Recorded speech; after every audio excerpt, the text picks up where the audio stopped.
भगवद गीता का पहला श्लोक धर्मक्षेत्र कुरुक्षेत्र से प्रारंभ होता है, जहां धृतराष्ट्र, जो अंधे राजा हैं, अपने मंत्री संजय से जिज्ञासा प्रकट करते हैं। वह जानना चाहते हैं कि जब उनके कौरव पुत्र और पांडव भाई युद्ध की इच्छा लेकर एकत्र हुए तब क्या हुआ।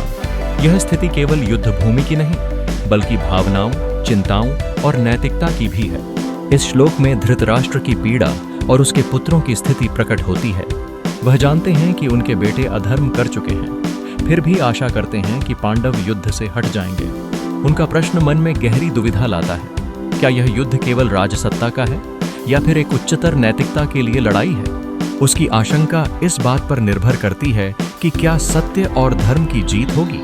यहाँ धृतराष्ट्र की स्थिति हमें यह सिखाती है कि न केवल हमारा दृष्टिकोण शारीरिक दृष्टि से महत्वपूर्ण है, बल्कि आंतरिक दृष्टि का होना भी आवश्यक है। उन्होंने आंखें बंद की हैं, लेकिन सच्चाई से नहीं।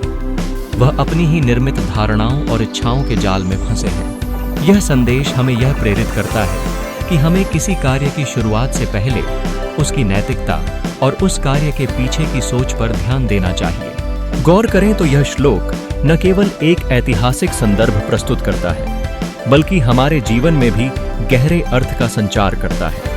धृतराष्ट्र का प्रश्न युद्ध की बर्बरता और मानवीय मूल्यों पर भी प्रश्न चिन्ह लगाता है। क्या हम अपने स्वार्थ में इतने अंधे हो गए हैं कि हमें अपने कर्मों का सही और गलत समझ नहीं आता।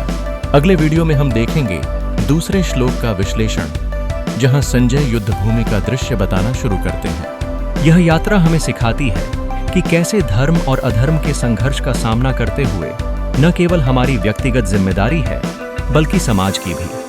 अगर आपको यह वीडियो पसंद आया तो कृपया इसे लाइक, शेयर और सब्सक्राइब करना न भूलें।